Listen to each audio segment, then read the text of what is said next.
Ya consideramos el pasado domingo que esa idea, incluso estética, de que hay alguien, el creyente, quien sea, que tiene unas cosas propias y que luego las echa en un terreno que sería sembrar en lo espiritual o sembrar en la carne, eso en la Escritura nunca está. Uno no está fuera del terreno y pone allí algo suyo, y menos en el terreno del Espíritu, como si hubiera algo nuestro que pusiéramos allí y que luego el Espíritu se encargara de darle fruto a eso, darle vida. No, en el campo de la Iglesia romana evidentemente eso es su teología, que uno tiene sus cosas y esas cosas las puede poner en una balanza o en otra y que eso luego pues te da un mérito determinado para alcanzar la salvación.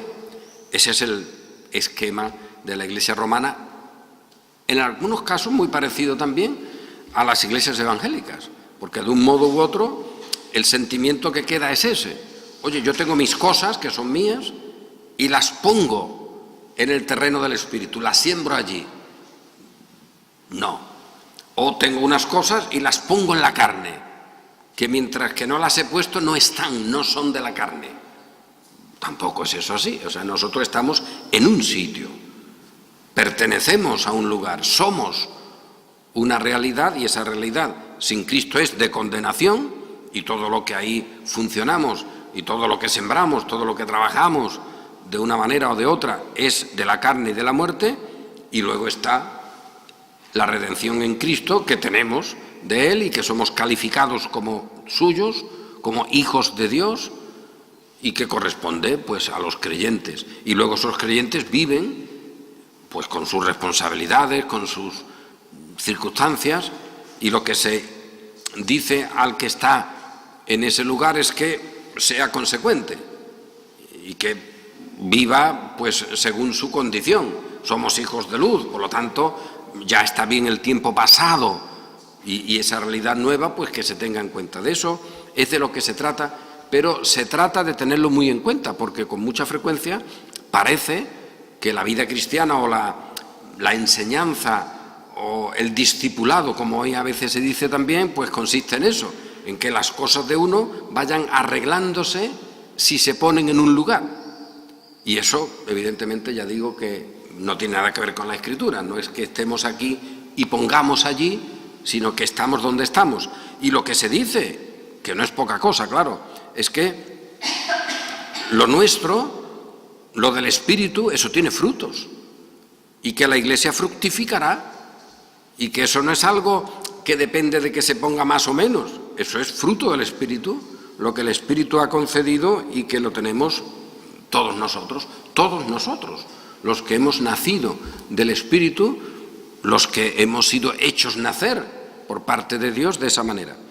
Pero hay otra cuestión que, bueno, no la hemos prácticamente mirado, y que hoy quería más o menos, por lo menos reseñarla, ¿no? Tenerla en cuenta, y es que se dice previamente a esto: vosotros tened en cuenta que cuando uno ha tropezado, cuando uno ha sido sorprendido, y esto sí lo hemos subrayado muchas veces, que no se trata de que el creyente pueda tener medida su historia. Hay muchas cosas que nos vienen sorprendentemente, no estaban previstas, y te viene lo que menos pensaba. Y en ese venir, pues a veces el creyente no ha sabido actuar sobre la marcha. Y lo que se dice es: tened en cuenta al creyente en esa circunstancia, y vosotros que sois espirituales, pues restauradle con espíritu de mansedumbre.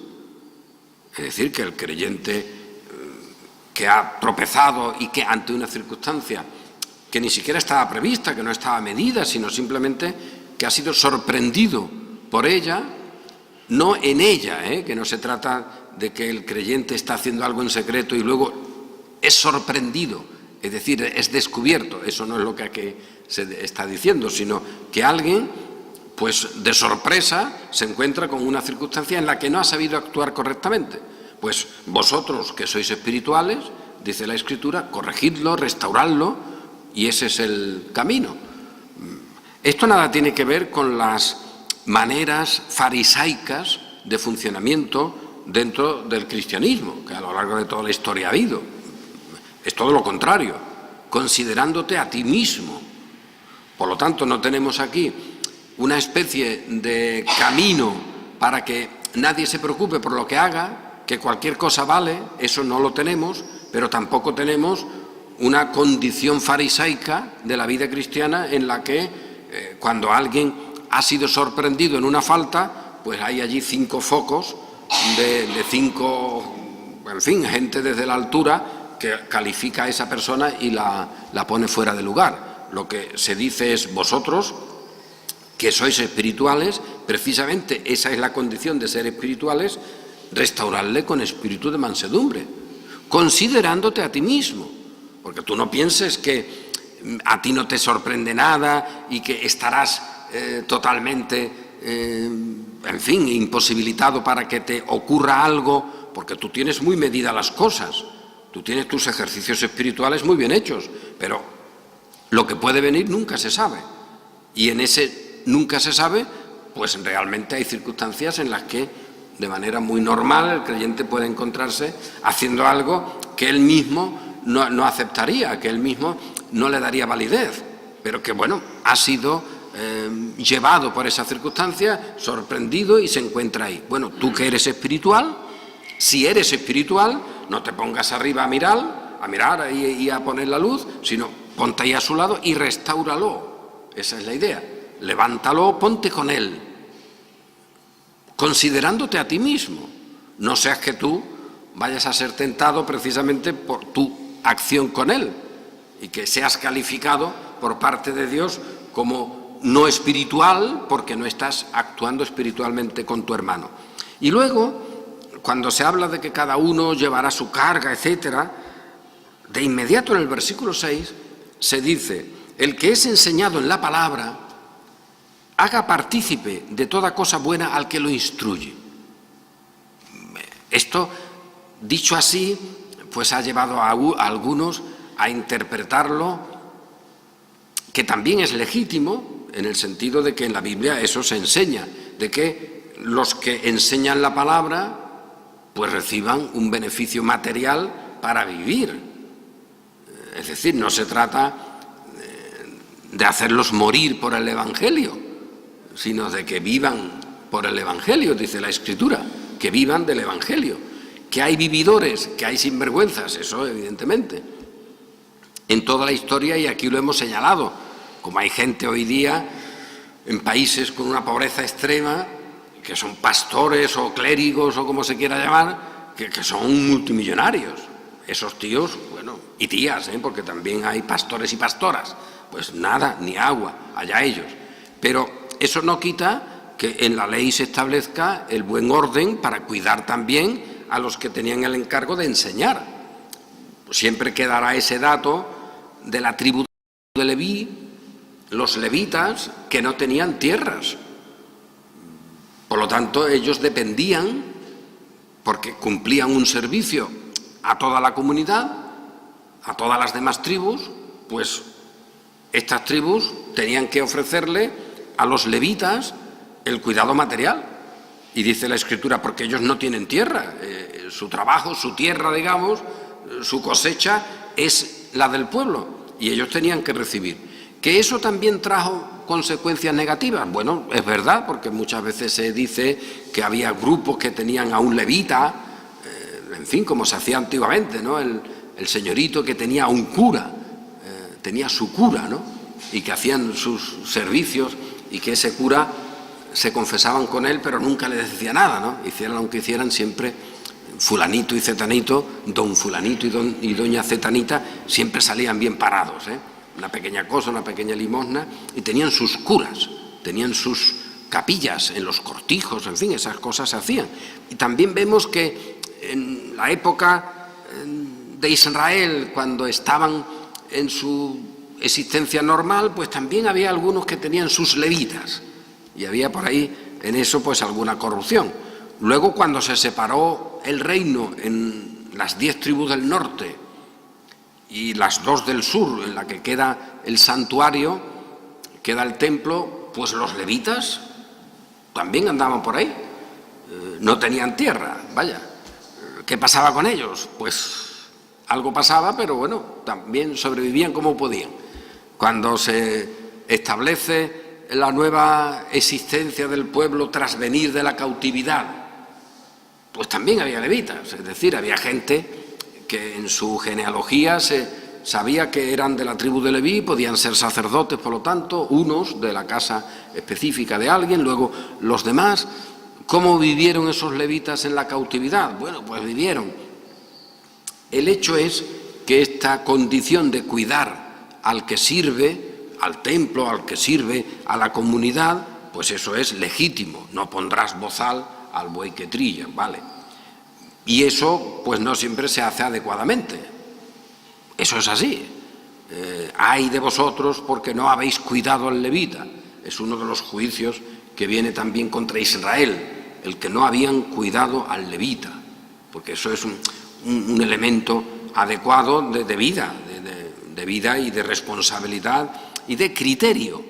Quien está contento con su existencia y reconoce la gloria del Señor, pues aquellos que sirven al Señor en esa comunidad, pues también tendrán ese elemento de cuidado y en fin, de reconocimiento. Eso es así. Hay en la historia todo tipo de despropósitos, de robos, de gente que, bueno, imaginaos el Papa, ¿no?, con su triple corona, dominando todo el mundo, haciendo de todo, y habrá también quien, cumpliendo fielmente, no reciba adecuadamente un mínimo de cuidado material por parte de la comunidad. Esas cosas existen. Vale. ¿Qué dice este texto en concreto? Pues algunos, hombre, y por eso he dicho antes que es legítimo que te digan que haga partícipe el que es enseñado en la palabra, que haga partícipe de toda cosa buena al que lo instruye. La verdad es que este texto parece automáticamente que lo podríamos usar para decir, bueno, mira que aquel que es enseñado en la palabra, que le dé algo de comer al que lo instruye, que no se lo vaya a cargar, simplemente sería eso, y ya digo que eso sería válido. El que es enseñado, pues que pague algo al que le enseña, que eso ocurre pues en el más mínimo sentido común desde el plano humano. El alumno o los padres del alumno que le paguen al profesor o a la profesora, que le den algo, que la profesora o el profesor que cobre algo por enseñar. Esa es la idea y eso a nadie se le puede, en fin, plantear como un problema. Y aquí esto a veces se hace así, aunque también, como hay gente para todo, yo eso lo he escuchado, este texto no es tampoco fácilmente colocado en una línea o en otra. En general es un texto en el que se enfatiza el que los que predican tienen que recibir una atención material, es decir, porque se dedican a predicar, y eso luego se ve de muchas maneras, que ya digo son legítimas, y hay una de ellas que lo que han leído en esto de comunicar, pues es que todo aquello que yo recibo como cosa espiritual, se lo tengo que decir al pastor, para que el pastor lo conozca también.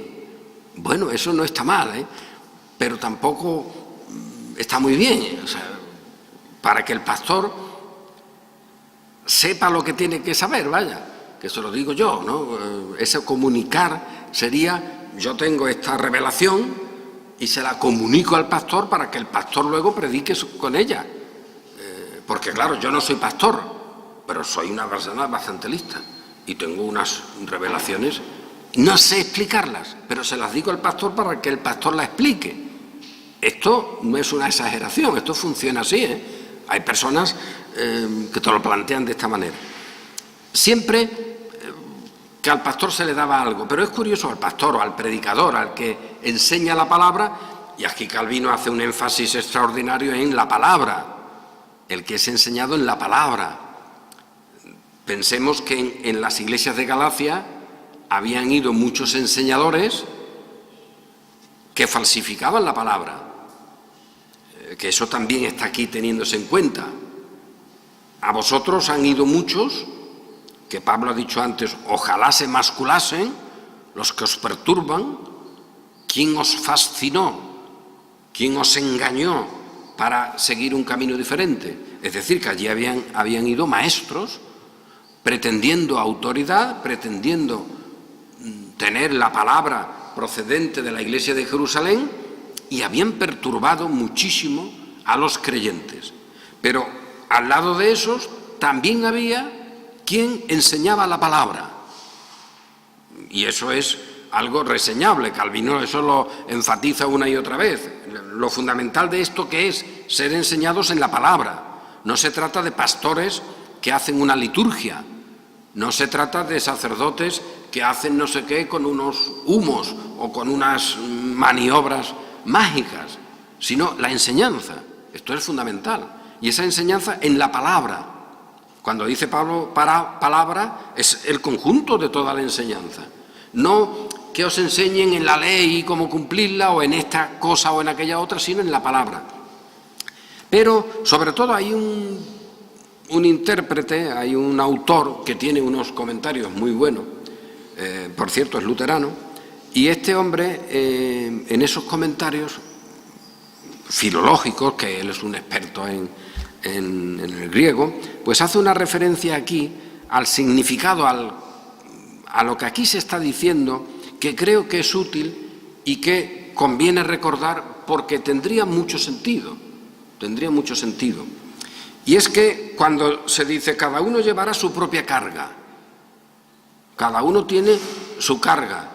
Anteriormente se ha dicho, sobrellevad los unos las cargas de los otros, porque aquí no se quita la responsabilidad de cada uno, pero también se tiene en cuenta que cada uno tiene sus llagas y tiene sus circunstancias, tiene su responsabilidad, que esa no se la quita nadie, cada uno tiene ahí su lista, cada uno tiene su ficha, pero por otra parte, esto es un cuerpo, entre todos sobrellevemos los unos las cargas de los otros.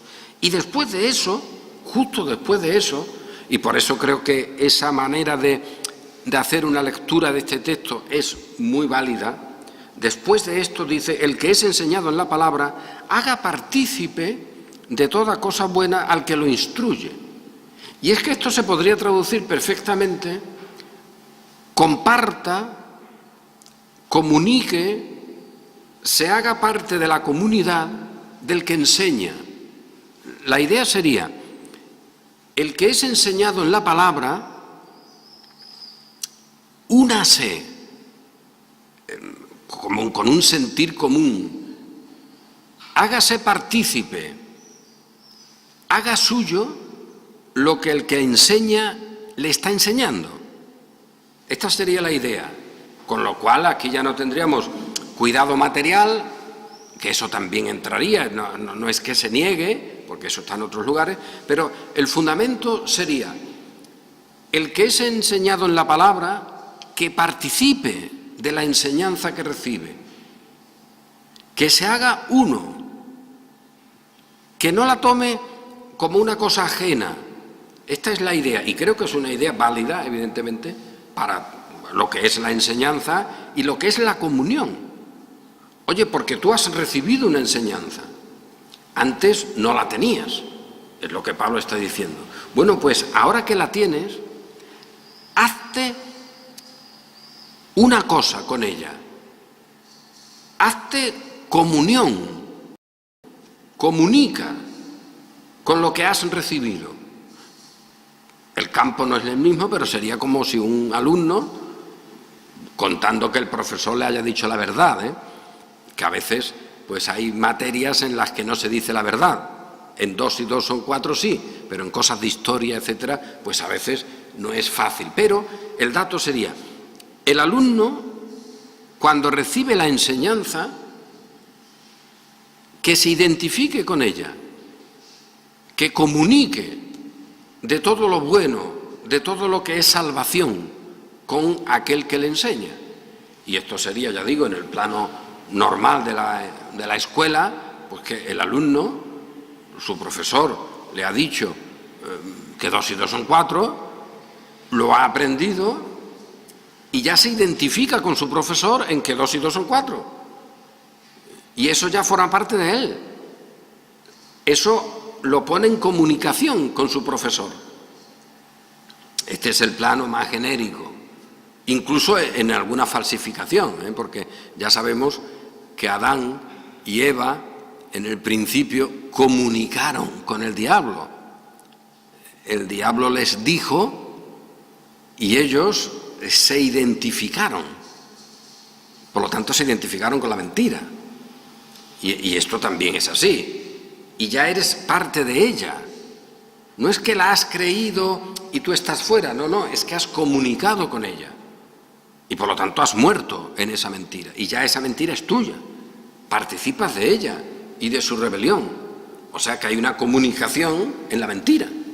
Y eso es lo que el ser humano desarrolla pues, con su pecado y con su muerte espiritual respecto a Dios. Pero tú has comunicado en eso, para mal. Y por lo tanto ahora todas las cosas malas, todas las cosas que no son de salvación, son tuyas también. Tú no has estado ajeno a eso, sino que esa palabra enseñada, en este caso la palabra de mentira, la palabra de rebelión contra Dios, tú la has recibido y has comunicado con ella y ahora tú ya eres parte de ella. Ese maestro, ese padre, es ya tu padre. Estás identificado con esa enseñanza. Eso en el sentido de condenación. Pero Pablo está diciendo esto en la otra parte. Toda cosa buena es toda cosa que salva, todo lo que es propio de la salvación. Eso lo has recibido, el que es enseñado en la palabra ha recibido toda esa cosa buena y eso es lo que debe comunicar. En esa comunicación debe estar.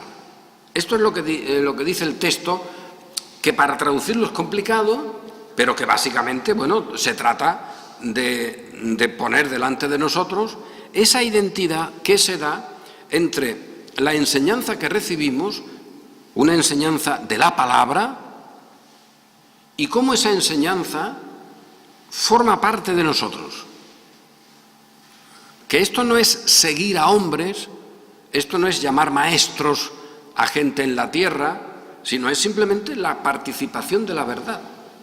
Y esa comunión con esa verdad se da por medio de la enseñanza. Así que hay alguien que os enseña esa verdad. Vosotros, dice Pablo, comunicad en toda esa cosa buena con quien os trae esa verdad. Y esa comunicación es la participación en esa enseñanza. Y esto es la experiencia de cada creyente. Siempre es verdad que cuando tenemos delante de nosotros muchas enseñanzas, pues luego, ¿qué nos pasa?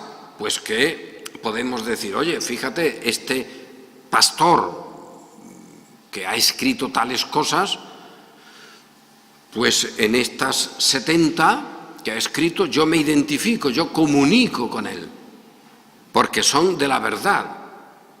Son toda cosa buena, pero tenemos libertad para decir, pero en las 30 estas yo no comunico con él, porque no son de la verdad, están mezcladas, y eso no pasa nada. No se trata de que ante un maestro que enseña, todos tengan que recibir lo que él ha enseñado como válido.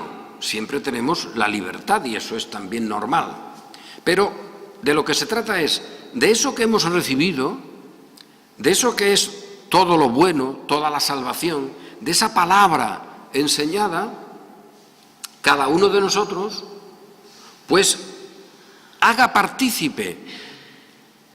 partícipe, es difícil la traducción, reitero, pero la idea es que te participes con esa persona, que esa enseñanza ya no sea una enseñanza que tú recibes y que la consideras como algo que pones en una mesa, sino que te haces elemento integral de esa enseñanza. Esto es lo que hay aquí. Y por eso se ha dicho, cuando estáis sobrellevando uno las cargas de los otros, sabed un detalle. Hay algunos que traen una carga que no es negativa, que os dan algo que no es negativo. Ese algo es todo bueno. Pues así como en el que ha tropezado tienes que integrarte con él y sobrellevar las cargas los unos de los otros, en el sentido de ir tirando, de ayudar al hermano, de exhortarle, de ponerte a su lado para que siga adelante. Ahora lo que se está diciendo es, el que enseña en la palabra, esa enseñanza es lo bueno. Esa enseñanza no es una carga que hay que sobrellevar porque se ha equivocado, sino hay algo bueno en esa comunión. Esa comunión del cuerpo, ese estar con los hermanos, ahora es definido de este modo, porque hay unos que enseñan y que esos proporcionan a los demás este bien, estas buenas cosas, lo que concierne a la salvación. Y claro, el apóstol, ya sabemos, cuando dice esto, no podemos olvidarnos de todo lo que ha dicho antes, porque allí han llegado también otros enseñando, falsificando, que no traen cosas buenas, que no hay nada bueno en eso, sino que es una enseñanza destructiva. Y aquí está ahora, fijaos, la condición de cada creyente. Si alguno fuere sorprendido en alguna falta, y eso tú tienes que verlo. Los creyentes, las comunidades, tienen la responsabilidad de su análisis. No son gente que están allí simplemente asistiendo a una liturgia. Ellos son parte de la liturgia. Ellos no están asistiendo a lo que le haga un sacerdote y luego lo reciben, sino que ellos son parte de todo ese culto, ellos son parte de toda esa realidad. Eso lo enfatizamos mucho cuando celebramos, recordamos en la Santa Cena la obra del Señor. Eso no es algo que alguien hace allí con unas palabras y que luego ofrece, sino eso es algo de la comunidad. Es toda la comunidad la que está ahí. Eso no es de unos que lo reciben en sus manos para luego darlo, sino que toda la comunidad está ahí dando eso y dándose ese pan y ese vino. Y en el momento de darlo, pues es un testimonio al mundo también, anunciando la muerte del Señor hasta que Él venga. Por lo tanto, el apóstol está diciendo, aquí han llegado algunos enseñándoos cosas sobre la ley, que han falsificado la verdad, que han negado la obra de Cristo. Estos son gente que tienen que ser calificadas. Tenéis la responsabilidad de verlos. Es más, el apóstol continuamente en toda esta carta lo que ha dicho es, ¿cómo no los habéis visto? ¿Quién cegó vuestro entendimiento? ¿Quién os quitó la capacidad de razonar para no ver a estos que os traían estas cosas tan falsas? ¿Quién os drogó para que no vierais que la enseñanza que os estaban dando, que ese material, que esa comida, era una comida envenenada? Pero ahora lo que el apóstol está diciendo es, pero mirad una cosa, hay gente que no trae comida envenenada.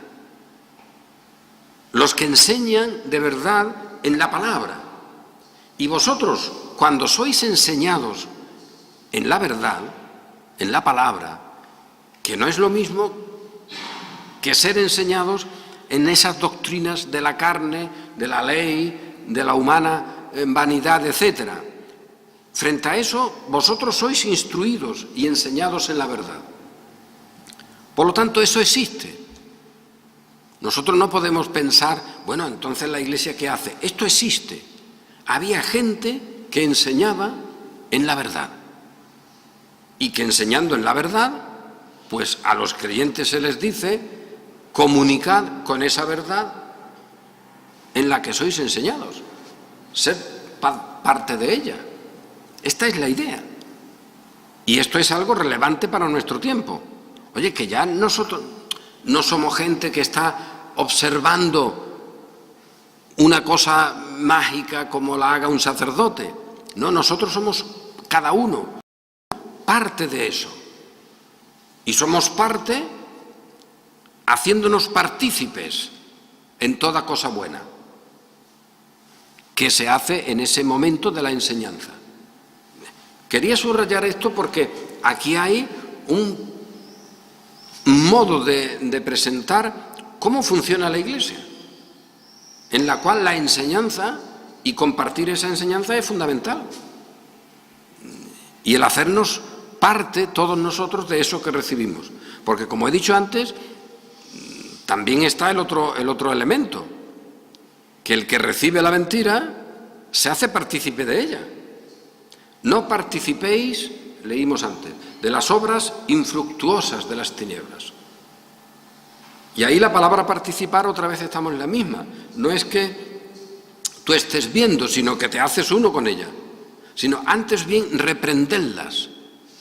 Por lo tanto, hay una proclamación para que el creyente rechace las obras de las tinieblas. Y esas obras de las tinieblas, aquí en las iglesias de Galacia, son cosas diversas, pero entre ellas un falso evangelio, un evangelio de moral, de conducta, de rectitud. Ya hemos dicho, un evangelio que hoy sería el no va más. Pues Pablo dice, ese evangelio que no va más es el evangelio de la muerte. Por lo tanto, rechazarlo. No participéis de las obras infructuosas de las tinieblas, sino antes bien reprenderlas.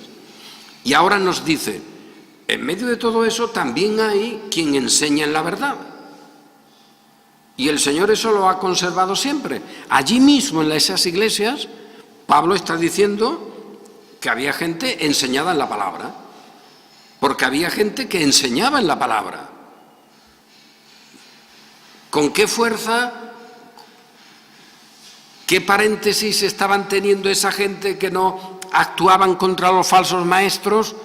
Todo lo que se quiera, porque también podemos decir, oye, que en estas iglesias había responsables, había gente que predicaba, había gente que enseñaba, y vaya que le vienen los otros, engañan a la gente, los engañan a ellos mismos, no caen en la cuenta, no van a por estos falsos apóstoles y profetas, no los descubren, y aquello era verdaderamente un caos, porque los que tenían que descubrir no están descubriendo nada. Y Pablo eso lo dice. Se podría decir, y lo hemos dicho, de la iglesia en Jerusalén.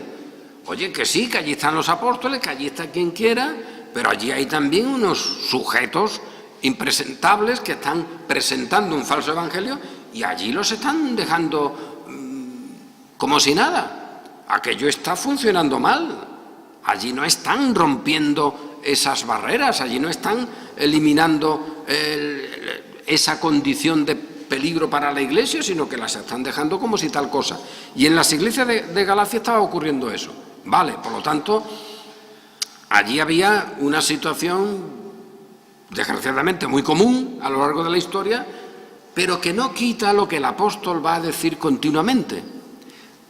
Con todo y eso, hermanos amados, con todo y eso, así que en cuanto tengamos oportunidad, hagamos bien a todos, y especialmente o mayormente a los de la familia de la fe.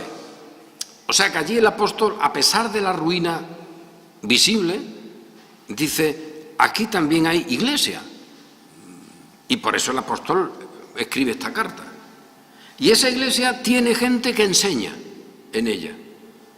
A pesar de todo, que mira que aquí habría que dar broncas a esos predicadores, porque que el apóstol tenga que escribir la carta, pues cualquiera de nosotros diría, pero bueno, ¿por qué tuvo que el apóstol escribir la carta? Allí había muchas iglesias, y había pastores, y había gente responsable. ¿Es que ellos no se dieron cuenta? Pues no se estaban dando cuenta. Allí habían errores. Pero por otra parte, en la iglesia nunca está eso ausente. También hay quien enseña en la palabra. El propio apóstol Pablo, que está reclamando, por supuesto para él mismo, pero para cualquiera que predique la palabra, esa condición de comunicación. Y aquellos estaban. Y esta es una palabra que recibimos también nosotros hoy. En las iglesias o en el conjunto de iglesias, es verdad que alguna ya no tiene remedio, nos dice la Escritura, se han convertido en sinagogas de Satanás. También pasa eso, Oye, es que ya no hay remedio. Esto ya no es una iglesia con problemas, una iglesia desviándose. Es una sinagoga de Satanás. Esto ya está todo desviado. Entonces, eso hay que cortarlo. Eso no se puede mantener en contacto. Pero por otra parte también, y la Escritura lo dice cuando escriben esas cartas, o cuando reciben esas cartas las iglesias de Apocalipsis, pues fíjate, tenéis ahí a este y a aquel, y tenéis esa circunstancia, arrepentíos, porque si no, pero son iglesias, con muchas dificultades, pero son iglesias. Es más, como nosotros mismos. Una carta que recibamos nosotros, ¿qué carta sería? Pues mira, estáis ahí, pero tened cuidado, sois iglesia, pues claro, porque el poder de Dios es tan enorme que os ha hecho creyentes, pero tened cuidado con esto, con aquello. Es decir, recibiríamos una carta de amonestación, pero seríamos iglesia. Pues estas iglesias de Galacia están en un contexto de ruina, pero son iglesia. Y esta es la lectura que también recibimos. El Señor conserva a sus iglesias por medio de la enseñanza. ¿Cómo ha sido esto así? Pues ha sido así. Si en este primer siglo la ruina es enorme en todas las iglesias, en el siglo segundo podemos imaginar que la cosa iba peor, en el tercero peor, en el cuarto peor. O sea que cuando la iglesia cristiana parece que crece y se hace gloriosa en el mundo, realmente está llena ya de infección, de corrupción, pero el Señor conserva ahí a los suyos y los conserva con la enseñanza de la palabra, que esa enseñanza a veces era verbal, otras veces por alguna pequeña cosa escrita, y así la ha conservado hasta el día de hoy. Y la obra y el poder es suyo, y la ha conservado. Y en esa conservación está el que es enseñado en la palabra, que se haga partícipe de ella. Porque así como habéis sido hechos partícipes del mal, y eso os ha traído la muerte, y se ha mostrado vuestra muerte en eso, ahora que sois de la verdad, que esa verdad se haga partícipe con vosotros. Y esto es lo que ha ocurrido siempre, a lo largo de todos los tiempos. Y esto es fruto del Espíritu. Y esto es lo que el Espíritu produce, y lo produce también en nuestro tiempo. Por lo tanto, y concluyo, ahora tenemos lo que en las iglesias de Galacia ocurría, y sigue ocurriendo hoy. El deber de cada uno de nosotros, como iglesia, como individuos, pero como iglesia, de advertir. Y también el consuelo de saber que no es porque nosotros podamos conseguir, porque gritemos, porque bronqueemos, que la solución está o que las cosas se arreglan. Las arregla el Señor, que aún en medio de las peores circunstancias, a su pueblo lo ha guardado. La rebelión de las tribus del norte, y mira que eso fue ruinoso, dice el Señor, pero me he guardado unos cuantos, que no han doblado su rodilla delante de Baal, me los he guardado. No se ven, no sabemos por dónde andan, pero me los he guardado. Están conmigo, están con la verdad, son de la verdad. Y por eso oyen mi voz. Y yo estoy con ellos y ellos conmigo. Quizás no te puedan explicar mucho, pero ellos nunca se querrán ir. Siempre dirán, Señor, yo contigo. De otras cosas no entiendo mucho, pero contigo, esa idea de comunión. Y a lo largo de los siglos siempre ha sido así. En la gran apostasía de tal época, en la gran apostasía de la otra, en la gran apostasía de 21 siglos hasta el día de hoy, el Señor ha conservado a los suyos. Y hoy también podemos decir lo mismo. Él ha seguido conservando a su iglesia. Y en esa conservación está la enseñanza. Ser enseñado en todo lo bueno. Y participar de eso. Y esa comunión, pues es la comunión en la verdad. Los que son de la verdad oyen mi voz. Estos reciben la verdad. Y tenemos comunión, ellos conmigo, yo con ellos, en esa verdad. Y esto no es una fabricación humana, porque allí había muchos que querían poner esa verdad según sus ritos, sus leyes, querían hacer un manual de la verdad. Y Pablo dice, no, manuales no, que para eso ya están las leyes levíticas. Esta es la verdad en el sentido puro, esta es la verdad del Espíritu. Esta es una verdad que solamente de Dios procede y Dios la da y Dios hace a un pueblo receptor de ella. Y eso somos nosotros, que hemos recibido la verdad, por eso somos libres y en esa libertad pues seguimos caminando, comunicando, teniendo comunión, y esa comunión siempre gozosa, con todo lo que es bueno, con todo lo que tiene que ver con la salvación. ¿Quién se gloriará de esto por sus obras? Los que quieran. Nosotros, pues nunca podremos, porque al final tendremos que decir, sí Señor, es que esto lo tenemos, es así, porque tú lo has dado a cada uno.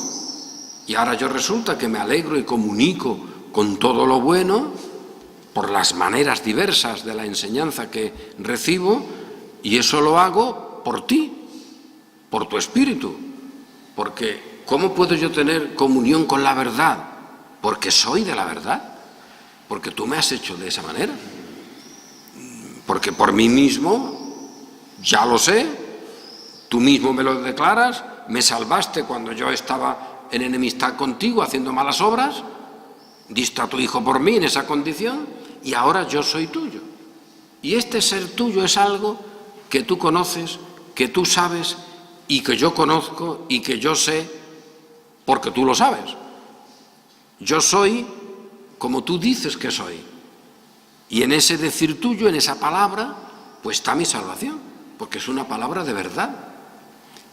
Y hay otros que no creen eso que tú dices, te hacen mentiroso, allá ellos.